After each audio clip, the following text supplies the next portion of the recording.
The League of the Genuine is back with me, your host, Fred Mwema. We have a conversation every week about an important but often ignored subject of counterfeits. This is a big discussion that we have with people from all walks of life.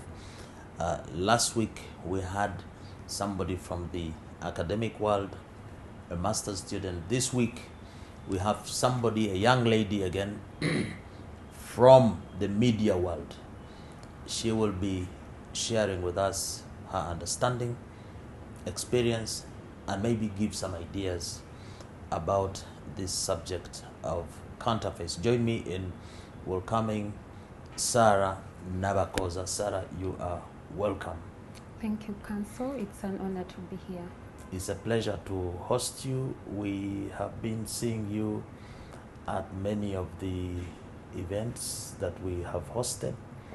I think the first time we met was at the dialogue that the Anti-Counterfeit Network organized for counterfeits in the ICT, electronics sector.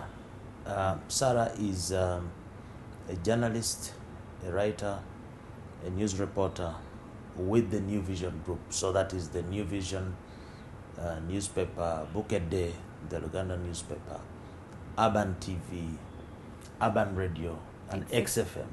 Yeah, it's Urban TV, then XFM. So you're basically all over the place in the media houses. It is a good place to be, especially if you want to have a vantage viewpoint about this subject of counterfeits. Sarah, as we begin, when did you first know about this problem of counterfeits, or is it something you've grown up seeing? Like any other Ugandan or any other African, I didn't really mind about counterfeits. But when it got to my attention, I think it was on one of your events, when I was covering counterfeits. It's when I actually realized that counterfeits and we are overlooking them. So I started to read about counterfeits to understand what are they on market, and to my shock, there are very, very, very many various counterfeits in various sectors. But Sarah, you've been with the Vision Group for how long now? I've worked with the Vision Group for 1 year. Okay, maybe you're new there, because the New Vision is one of those papers that has broken stories on counterfeits. I think we've had on several occasions stories of tomatoes with pesticide residues. We've had cases of cosmetics reported with banned substances. We've had so you're not like most young people. You don't read newspapers. You're not interested in news. I read, but I did accounting in school, in university. I did accounting. So my focus, really my interests were in money, accounting things. But later I realized my passion is in writing and in interacting with people. So that's when I joined media. So are you a fake journalist? Since your training is accountants. No, to be a journalist, I was passionate about writing, and I write really good stories, if you've read some of my stories. So I qualify in Book a Day, New Vision, yes? Yeah, I qualify to be a journalist. You're not a fake journalist? No, I'm not a fake journalist. Can you tell us, how do counterfeits actually affect you journalists at the workplace, and how do they affect you? Us as journalists, there is an act called plagiarism. Plagiarism? Yeah, plagiarism, depends British or the other way of pronouncing it. But someone can steal your work or your idea. We are here talking about something, and I tell my friend, my colleague at work, there is this issue, and since this person has contacts to maybe some of the sources, they will go and do that story. So that's also counterfeiting, because they've stolen my idea. Then also the case. No, you could have given the idea but not written the story. Yes, but it's So my idea ideas are not originally. protected. Ideas are not copyright protected until you really put them, it on paper. yes, in a written form, the expression, the presentation. Yeah, but still when it's your idea and someone steals it, he has counterfeited my idea. And then also because some of these brands have built confidence in the society, so someone will be wanting really to write a story, so they'll go and see, Daily Monitor wrote this on New Vision, and a journalist from this media house, these maybe online platforms, will just take a story. They've not attended the event, they don't know what happened, but they get this story, duplicate it to fit their interests in their newspaper or their other platforms. So that's also counterfeiting. So that is in the journalism work. Yeah, journalism work. So you're saying those unethical practices, yes, are there. Yeah. What about in the inputs that you use in producing your work? You use a lot of ICT in your work. Do you experience counterfeits there? Yes. Computers, cartridges, phones, paper.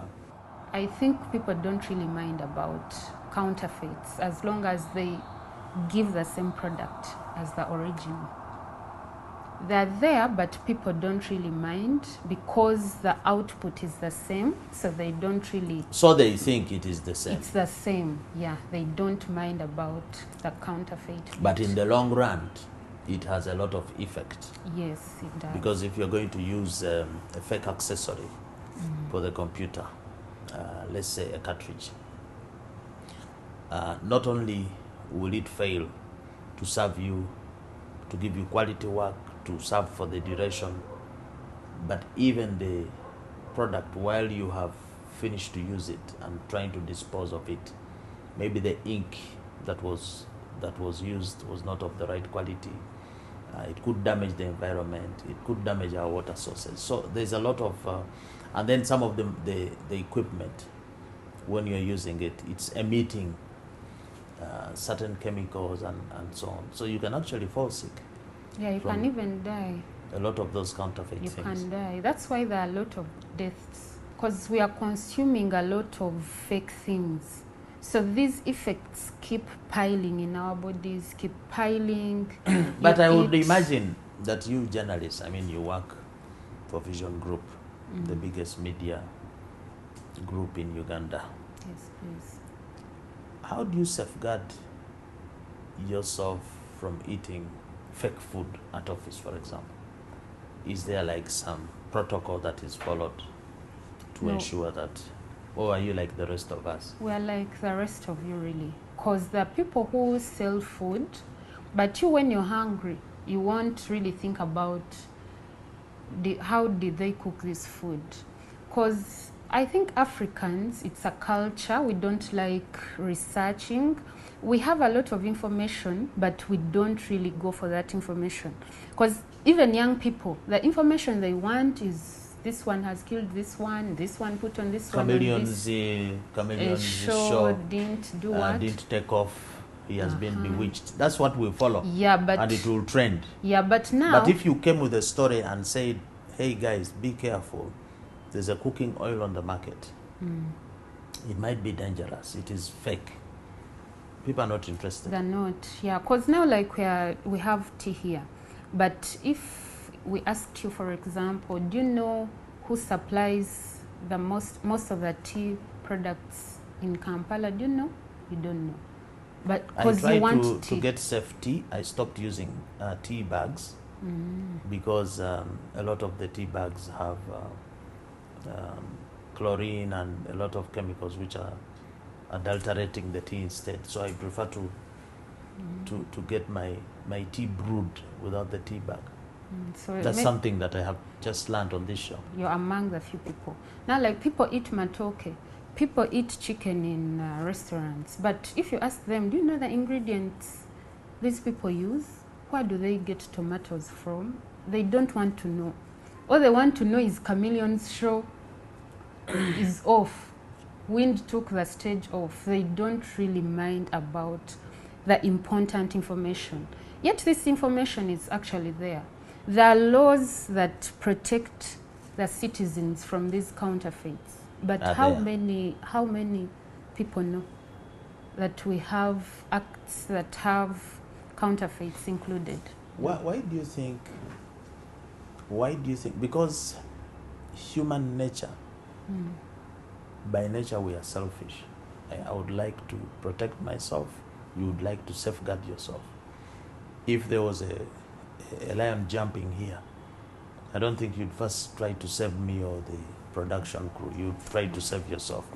So if that is the attitude that human nature presents, so then why are we careless about counterfeits? Could this be something that we can find in what we have found here as the drivers of counterfeit? Can you explain that attitude? Yeah, it can. You think it comes down to what? I think what has made the counterfeits become very many is because it's what we know. It's what we've seen. Like now, if you asked me how a fake and original cup look like I wouldn't tell. Why? Especially the younger generation. Yes, because these things start from up. They're imported into the country.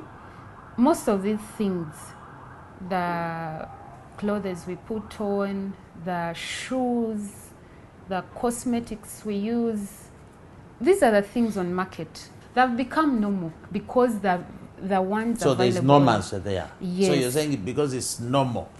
Yeah, you grew up seeing this, your parents things. do it, your aunt does it, your neighbor does it. Yes.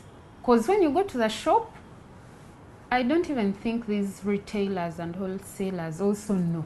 They don't know because they've been in business of selling fake products to the point that these things have become normal. Then also young people, when we are buying, we judge by appearance. There is that saying that says not all that glitters is gold, but I think we think everything that glitters is gold. When you go to the shop, you won't really think I'm going to buy an original. No, you'll go and say, this bag really looks nice. How much is it? Yeah, give me the bag. This shirt, this dress really looks nice. Let me buy it. This watch will look But what good is driving you to look nice? Are you competing? Are you... Yes. What is it? Social pressure. I think it's social pressure. Because especially women, because your friend, now my workmate will come with a Gucci bag and I also want it because I also have to be like her. Or even better than her. Better than her. Because now these brands, they try to paint a picture like if someone has a Gucci bag, he has arrived. Yeah, he has arrived. So someone will say, I must buy a Gucci bag at all costs. So they won't really mind, is it fake, is it original? So you're saying that, Sarah, the introduction of branding is a good thing. It promotes genuine, but it has a flip side that it also promotes faking of the genuine brands. Branding per se. Yeah, having brands. Yeah, brands. But also, because in our days when we were young, there were a lot of shirts and clothes you'd wear, nameless. They have no name. Because many times the thing is just sold by a tailor. It's a trouser and you wear it and you're smart. The suit has no name, it's just sold in Kiembe. It has no name. But now the branding, what suit are you wearing? What is the name of the suit? Yeah, what watch are you putting is on? Is it a Pierre Cardin? Is it a Van Heusen shirt? You know, those kind of things. Yeah, and now people have been exposed. Like everyone at least has a relative who is outside. Who is in outside countries, yeah. Especially Dubai. And very many people now can afford to go to Dubai, US. So they come back with perfumes, what? But we are ignoring the other part of the counterfeits because we also buy we judge by appearance when we are buying. We don't judge by what's authentic, what's fake. We don't really mind about it. Brands are really good, but people don't mind. As long as Gundi's son has a Gucci bag, I must also buy Gucci. The other one has Adidas shoes, I also have them. So we are equal. Sarah, we need to take a break. The second segment of the League of the Genuine Conversations is back here with Sarah Nabakoza, a journalist, a writer with the New Vision Group. Sarah, what do you write about? Politics, sports? I'm born again, and then also I am not really interested in politics and sports. I'm not a sports person, so Just I put do a full stop business. there if you can. Born again. Do born again Christians suffer from counterfeits, or for them they were saved No. from counterfeits? Of course, we all suffer. No one will really escape this. We are in this together. But you are Everyone's- born again and saved. Yeah, only us, the Why advantage would you we suffer have. like the rest of the people? The advantage we have. Can But- you be saved from counterfeits when you are a born again saved person? Can you be saved? Yeah, from the effects. Because when you fall sick, you can pray and get fine. But the other person will die. Assuming counterfeits represent the devil, there is no way in your church of navigating this evil, and you avoid it. Do your churches preach about counterfeits, to how to safeguard you? They actually do. And I really think that church has a big role to play in fighting counterfeits. Why? These people need the fear of God. When you The have counterfeiters, yeah, or even those who are not everyone, counterfeiting. even these people who drive it, because counterfeiting starts from up. Even the consumer is also a counterfeiter, because if you're buying a fake product, you can also stop it. But what I really think, if these people get the fear of God, there are things you can't do. Because what's promoting these things on the market? These things are being imported. So when they reach URA, Even some are manufactured here. here, yeah. And these factories, they can be seen. So if you're an owner of a factory and you know you're manufacturing things that are going to kill people, is it really right? Is your instinct telling you it's okay? The motivation is profit, profit, yeah, not but fear of God. that's it. So That's you're why saying- the church has to teach these people to fear God enough Not to counterfeit. not to kill God's people. Because they're killing. Because if you're taking a bribe to allow in fake products into the country, it's your auntie going to consume those things. So we It's your should daughter. turn back to God to fight Yes, counterfeits. yeah, everything has to start from God. So if these people are taught these But things, now in your church, if the counterfeiter makes a lot of money from selling fake acaricides, which don't kill ticks, and then he comes and gives it as a offertory, don't you think the churches are also falling victim to proceeds of counterfeit business? yes, they are. But if you're bringing your offertory or your tithe, it's not the man of God, the pastor, to blame. It's the individual. So if you're bringing money and you know you got it from bad channels, it means God is seeing you. If God is seeing you, why doesn't the church, the minister? I see sometimes somebody ministers and the person falls down and so on. These people who come with stolen money and what? Why aren't they falling down? They actually It might be a good way of checking them, don't you think? Because you see, unknowingly, and I can appreciate the challenge.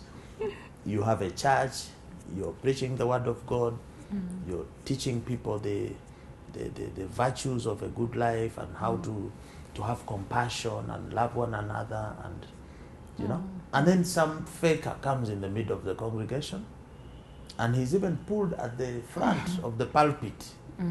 Some of these people, they will sit at the front. And he will donate to build the church, and he will be prayed for. But when the church has not done a KYC, know your customer, or know your worship, KYW, where does this person get the money from? Okay, there are very many churches and mosques, okay, religious Places of worship. So these people are very many. And also, like I said before, we lack information. The information is there, but people don't really know it. So someone might be dealing in the sale of counterfeits, but they don't know. They're ignorant. But some know. It. They will give you a fake cosmetic. You are telling me during the break that you went to a salon and your hair fell off. It's just getting back. Yeah, so and that person goes to a church or mosque, the one who supplied you that. Yeah, the one who did my hair. Yeah, I know, but we forgive them, and transformation is a journey. If they keep coming to church and they're counterfeiters, one day God will strike them. And they will just say, but then counterfeits are just increasing. Yeah, they're increasing. And God helps those who help themselves. Don't you think we should say no to counterfeits, even during the church sermons, even during the Friday prayers? A strong message. I think that the places of worship need to become a command center for fighting counterfeits, because counterfeiting is theft, counterfeiting is murder, counterfeiting is not the way of God. So it should be embraced. I don't know about other churches, but my pastor, personally, he talks about those things. Who is your pastor? Apostle Grace Vega, Fanero Ministries. Oh, Fanero, not far from here. So they tell you not to touch a counterfeit in your church. That's a church we need to embrace then. Yeah, you should host him one of these days. But he really talks about those fake businesses, fake things. Because counterfeiting starts from even the behavior you have, what you're taught at home. Because these old people start from their homes. Charity begins at home. If you teach a child that, like these kids watch these people fighting in parliament. So if I'm a 12-year, 10-year-old, what am I learning? Fighting is okay. Because these people are not even controlling themselves, yet they're old. If your father is a politician or in a big office and they're taking money, corruption, they're allowing in counterfeits and taking bribes. It means if it's this money paying your school fees, even you as a child, you can't run away from it. Why? It's what you grew up seeing. But you may not know it's corruption. Anyway, let us move to the media now. Media, yeah. Does the media where you work have a role in helping to fight counterfeits? Yes, the media has a lot to do in fighting this. Actually, what I think, it should start from the government. If the government embraced it today and said we are serious about this fight, let's do it. Are you saying the government is not serious about fighting counterfeits? It's really serious, but I think it can do more. It can do more, yes, in enforcing the laws they put in. Now, if they embrace media, the New Vision now, government has very many shares, UBC, and they say maybe weekly, like you see, we have very many pullouts. Like today, but what do you write about in the New Vision? I'm a business journalist. So you write about business? Business, yes. Then recently I did oil and gas training, so I also do oil and gas. From your experience as a journalist covering business, are counterfeits affecting business in Uganda? Yes. How? People are profit-minded because they want money in it. Whether it's a counterfeit or not, they want money. So in wanting the money, They and kill the legitimate yes, then businesses. also the people on the other end, as the consumers, we are careless. We are we negligent. Careless, yes. There is We are negligence there. You yeah, think in consumers are Duncan. negligent? Now, if you want to buy chips, we all know that those good chips, but these good chips, how are they cooked? Recently, I was covering something on electricity, and they said vandalism is increasing. Then they also talked about transformers. These transformers have oil in them. So this oil, when you use it to cook chips, it does not evaporate. They actually said you can use a 5 liter of that oil in the transformer to cook chips for, did they say 2 years? I need to What check. kind of oil is that? I think it's bought from somewhere. It's a special oil. So that And oil, it's edible. yes, they get, now these people just go on a transformer, Open put it the up. transformer down, get oil. That oil cooks, I think, the year. You can use it to cook chips for the whole year. It's not like this normal cooking But oil. this oil, isn't it dangerous to human health? Of course it is. But now this person downtown selling chips, for her mind is on saving costs. If I buy a 5 liter that can cook for me the whole year, why would I go and buy this that evaporates? So in that story you covered, what was the that is electricity transmission? Yeah, electricity. What steps were they putting to, one, sensitize the community on the dangers? Because in Dankani there, we don't know the concealed danger. Maybe people are taking the transformer Chips. oil and making chips because they don't know the danger. So what did you cover was the strategy on sensitizing the consumer and the public, and what was the strategy on stopping? It was a dialogue. Device. It was Electricity Regulatory Authority and the security. Companies. So that, police, they were sensitizing police people about these dangers.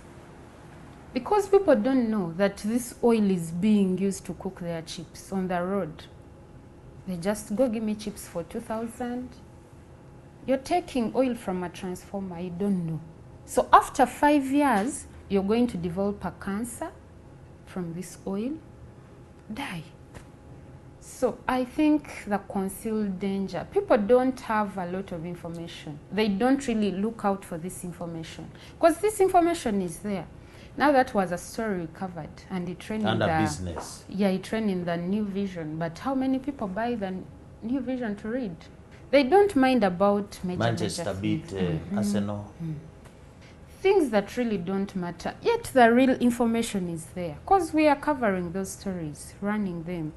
But how many people are interested? So, but the way you're sounding, for a young person, you're sounding like you have little hope that we should give up and surrender, and yet you said we should turn to God. You think God does not have a plan for us on sorting this out? Should we give up the fight against counterfeit? I close this show and go home. And I said, Sarah advised me to say, you can't manage this. No, because there's no hope. Hope is there. Hope is there, really. Now, like me, I now work for media, and now I've covered several of your events. So we are putting the information there. But these people are not interested, because even if someone is online or reading the newspaper now, they want to say, if they see this, these other stories they will leave out. Why? They're interested in those stories they can talk about with their fellows. What? Then now people are also very busy, but information is there for us. If you want even to buy you, Sarah, thing, you don't write New Vision and the mainstream media. They don't write a lot about counterfeits. Do we, for example, have a supplement on counterfeits? You always do supplements for other things. Paid supplements from other companies. Yeah, now since SCN is here, you can come talk to us nicely, then I'm talking to the New Vision now, and the problem is you're going to ask for money. You're going to say now full page 8 million. But I'm giving you free Yes. information, because that money is what which is pays me. which is and saving you.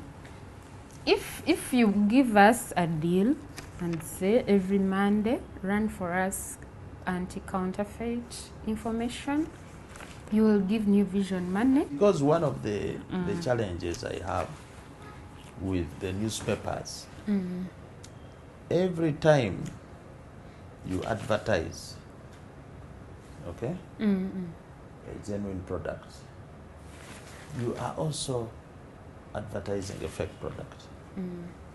Because the genuine products and the fake products look the same. I'm looking for an advert here of a product, especially a fast moving product. So don't you think you media, you must in your advertisement you must demand from the brands that we shall not advertise your product unless you show us the difference between the genuine and fake, or you guide the consumer on where to buy the product, or you guide the consumer on the specifications of the genuine product so that we can differentiate. Don't you think we should change the way? I think as we do, but Where like I you don't told have, you, I'm trying to look for an advert. no, there. what I'm telling, Where you help to differentiate. not differentiate, but before we put anything in our newspaper, as we do a training before you start working for Vision Group, you first go through a training. If you get information that is not really up to date or tried, because if someone comes, they want to advertise, but they pay their taxes, they have letters from URSB, they have so can you stop advertising? Do you first ask the person advertising whether they have a trademark? They do. Their trademark is registered? Yeah, they do. You ask at the New Yeah, Vision? they do. They do ask, because if we run a fake product here and the original manufacturer reports, it will be a case on New Vision. As I really think we really try our best. Okay, you said that you write for the business. Yeah, business. I can see here the president was tipping you on prosperity. So you're going to be prosperous after what was the president doing here? But the prosperity of all of us, including you journalists, is affected by counterfeits. Okay? And I was seeing something here.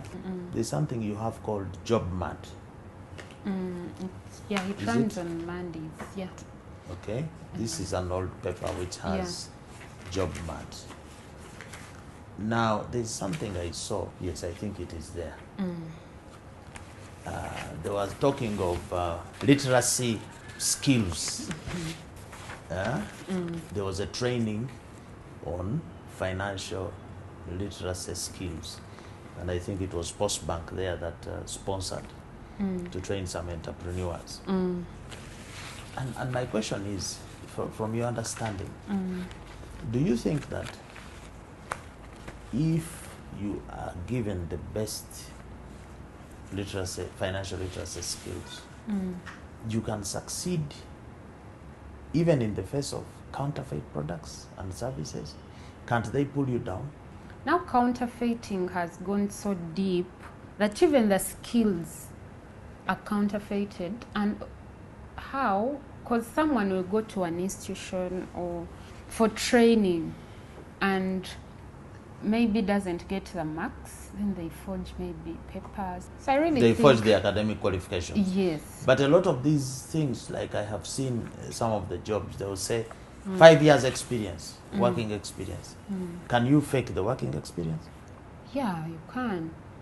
Because now if I wanted to get a job here and you asked me for 2 years experience, a CV is written and not proved. No one will prove that.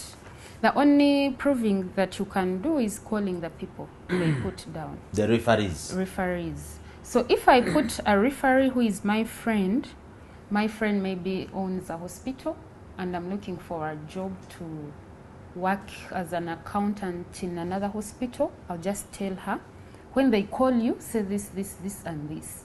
So that's what I'll put on my CV. So that means when they call her, do you know Sarah? Yes, I've worked with her. Why? She's my sister. And I must get this job. She knows why I need it. And then I also think these papers, when someone is going to do a job, I really think the working environment has changed, because these papers now no longer mean anything. Someone will come with a 4 from PLE, 8 at O level, and even A level, they are really on top of their class. But you get someone who's not really as much educated and they're doing what you want better. So I think the working experience, yes, can be faked, but even the skills, you're not guaranteed that because someone is here studying, they will be the best. Now I'm writing because I'm passionate about writing, but I did not study journalism. But you put in the effort, you're not faking it, you actually do the work. But you will bring a journalist who has been to a media school, they have a degree, even a master's, you put their work and you put my work, and mine is better. We're back with the third and last segment. If you're new here, this is the League of the Genuine Conversation, a conversation that is dedicated to discussing the important but often ignored subject of counterfeits. We are here with Sarah Navakoza, a journalist writer with the New Vision group. So far, so good, Sarah. You are demonstrating that we have a big problem that we need to address. But as we keep talking about this problem, we don't want to appear like we are hopeless, we are just lamenting. This program is not only intended to create awareness about the issue of counterfeits, but also to give some solutions or way forward on how to deal with this issue. But I think that it all begins with you and me. It begins with our respective family units and then to the bigger community. And sometimes, like you have said, these things are in our midst and maybe we are contributing to the channel, to the supply of counterfeits, but we don't understand this. To what extent are we, is the family unit, contributing to the proliferation, to the polluting of counterfeits, maybe without our knowledge? Something you need to tell the viewers to be conscious about. What are some of those innocent things we do that promote counterfeits? Okay. I'll start with the friends, because they're the people we live most with. If I have my roommate at campus, I'm done with campus, but I have my roommate. My roommate was going in town, moving her own things, and she saw a nice bag. She bought it. So when I see it in the room, I've come, hey, where did you get this bag from? Hey, I bought it from maybe Gazalan, Plaza, what? Hey, how much was it? 50,000. Okay, when are you going back to town? Get money, buy it for me. I won't think if it's a counterfeit or not. It's a nice bag. Even for family. So you're saying there that a lot of the counterfeits we do a second-hand purchase. It's not us actually buying. We are trusting a friend, we are trusting a relative to just buy for us. So you're saying that we should be buying ourselves? Not from your experience, ourselves. can we go and make sure we buy it ourselves. We should stop trusting our friends. Of course, you can't stop trusting. Now, like my old mother who is in the village, when she calls me and says, because now I'm her daughter who is in Kampala. In the big city. In the city. So when she needs something, especially, because I'm here, you might even find genuine products in Imbara. But she'll call me, Sarah, there are these curtains I saw at Gundi's home. I even took a picture. So, here is the picture on WhatsApp. Go and buy for me. And get them for me. So me, when I go down to Chikubo, I will look for the exact curtains because, and when I send them to her, because even me when I'm moving around Kampala and I see a nice shoe, I will say, this one fits my mom. This dress is good on her.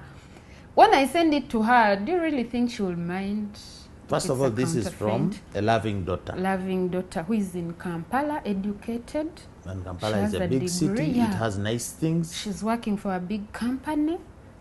So really, in her mind, she expects me to know. So even me, I have my sister who is in the US. So when my sister brings me a phone or a perfume, will I really say, she's from the US? So can a US person bring a counterfeit? So what are you trying to say? You are saying that the family is a big conveyor belt. The family unit is a big conveyor belt for these counterfeits. And we don't know. So we need to start checking ourselves. But how do you now ask your sister who sent you a phone from the US, to first explain where she bought it from?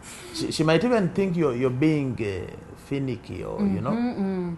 But shouldn't we be asking these questions? Don't you think we should be bold? Your mom should be bold enough to say, but my daughter, where did you buy these curtains from? Where did you buy this lotion from before I use it? Don't you think our timidity and being so nice and Ubuntu is the one killing us? Yeah, it's the one and killing spreading. Us, yeah. That's why the media has a big role. Because these people in the village, they listen to the radio. I have my grandmother. For her, she knows when she hears news, she knows that's 7 p.m. It's news time. She will be attentive. Attentive. And whatever they say is gospel truth. It's truth. People have built confidence in New Vision, Daily Monitor, NTV, NBS. So if these people really join hands and say, together as media, we are fighting counterfeits, people will get But, you know, like on Bucket Day, honestly, on the TV program, you'll have all sorts of products. This one helps you to be a strong man. This one helps you to look nice as a woman. And you advertise those things. The ones for bums, for breasts, for eyelashes. This is what you're talking about. These things are advertised. And when they are advertised, the sale and consumption of those products increases. So you are saying that we must put a censorship. I really think we should join hands because these things, people might overlook them and say, me, how am I affected? If this is said, abagalo kweyebsa, I don't want to kweyebsa. So. But it's your aunt going to kweyebsa and she will get skin cancer and die. Now, what I really think, another thing that can really be addressed is self-esteem. Because people have low self-esteem. If someone is dark, they think they're not beautiful enough. So they have to do what? Which is really okay, but these products, if Gundi's son drives this car, this one has to buy the same car. If the other one at has... least a fake version of it. Just to Sometimes fit. you see somebody buys a car, model 2010, and then model 2020 has a different shape of lights. And then they change the shape. The shape just to fit. But why? But don't you think it comes from our competitiveness, which we are also seeing in education? We are competing rather than complementing each other in our education. And you, the media people, are making it worse by advertising. This school had 100 students, 99 got first grade. Full picture. That is promoting the commercialization of education.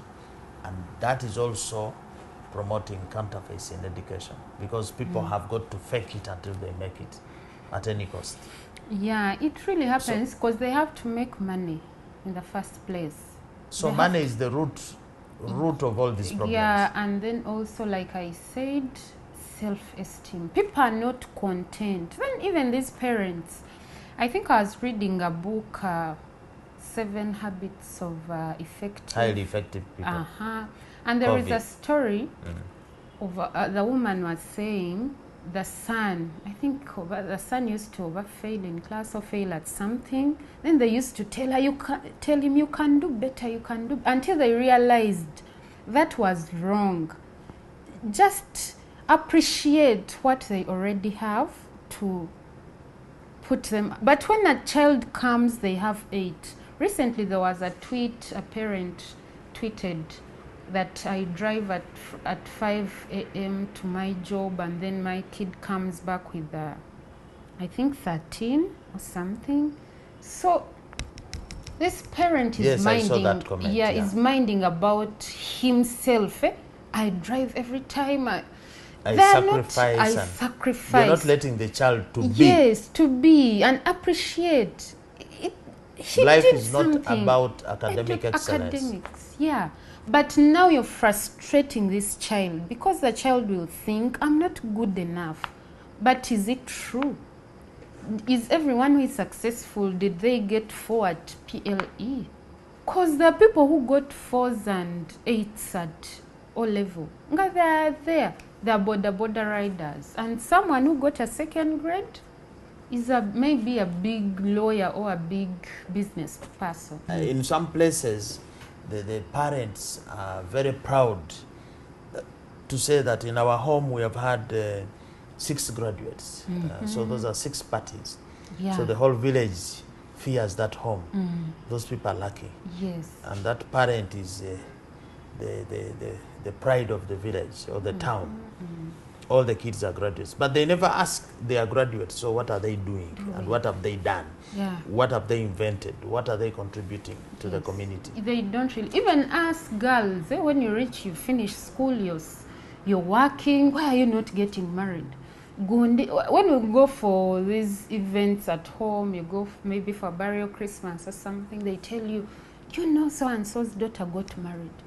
Gondi's daughter also did a giveaway. Where is the man? But do you ask these people, what's happening in your marriage? How did you get that man? So people no longer care. You go on Twitter and Snapchat and put your pictures there. No. People no longer mind this person you're putting pressure on. First appreciate. Yes, Gundi has a Gucci bag and Adidas shoes, but so are you saying that we are in some kind of bondage of this counterfeit thing? Not only in the products, the food we are eating, what we are wearing, but even in our way of living. The counterfeits have permeated and gone into the DNA. Yeah, they've gone into the DNA, because this counterfeiting whole thing starts from the mind. If you're to change this thing, it has to start from the mind. You have to first change everyone's mindset and show people, yes, you're trying to get a bribe, but life is not all about money. Life is all about all of us being alive. You're letting in fake phones, but this phone will explode. A fire will start in this building, so everyone will lose. So people have to change their mindset. Of course, here we believe in mindset change. On this platform, we believe that counterfeits are a mindset problem, which require a behavior change campaign to tackle the root of the problem rather than the cause. I mean, rather than the symptom of the problem. But it is easier said than done. Okay?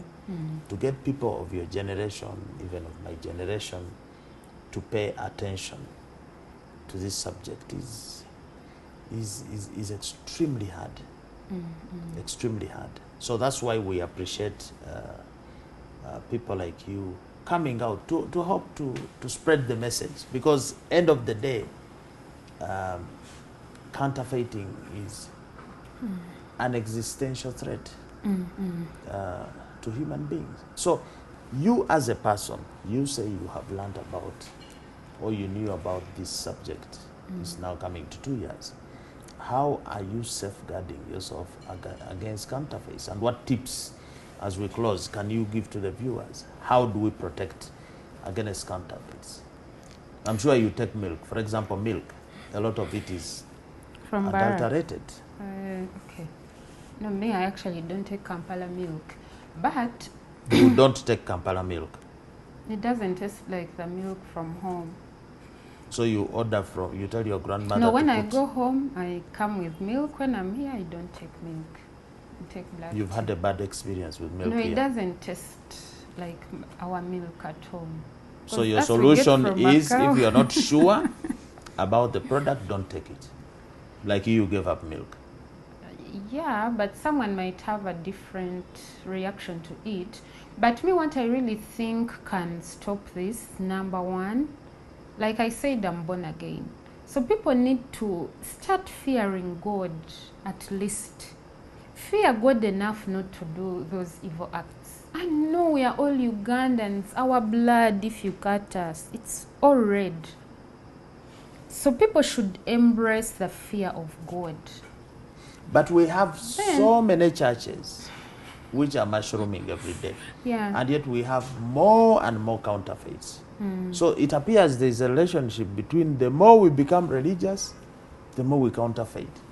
I don't know. How do you explain that? A country with so many Christians and Muslims going to worship every Friday, Saturday, and Sunday, consuming counterfeits. How do you reconcile that? And you're telling us to turn to God. Yeah, they should turn to God, but also embrace information that is out there. Because if you're going to buy a phone, I'm sure there is information that shows you. If you buy an iPhone, if you buy a Techno, so and so, this is how it should. But there's also fake information. How do people know that this is not fake No, that's the information? problem. You go online, there are fake websites. But I really think maybe the government, well, the government is us. So I really think it's mindset change. Then we should stop this irrelevant competition. You're enough the way you are. You're enough with the things you have. You're enough. Even with bad hair, that's okay. You don't need to buy fake hair. Who calls it to- bad hair? Because Your hair was made naturally. It is complete. no, It is enough, like you say. yeah. Who makes it? Did God say it is bad hair when He No, created? it's social pressure still. Because so and so bought a wig at 2M, 2 million Ugandan shillings.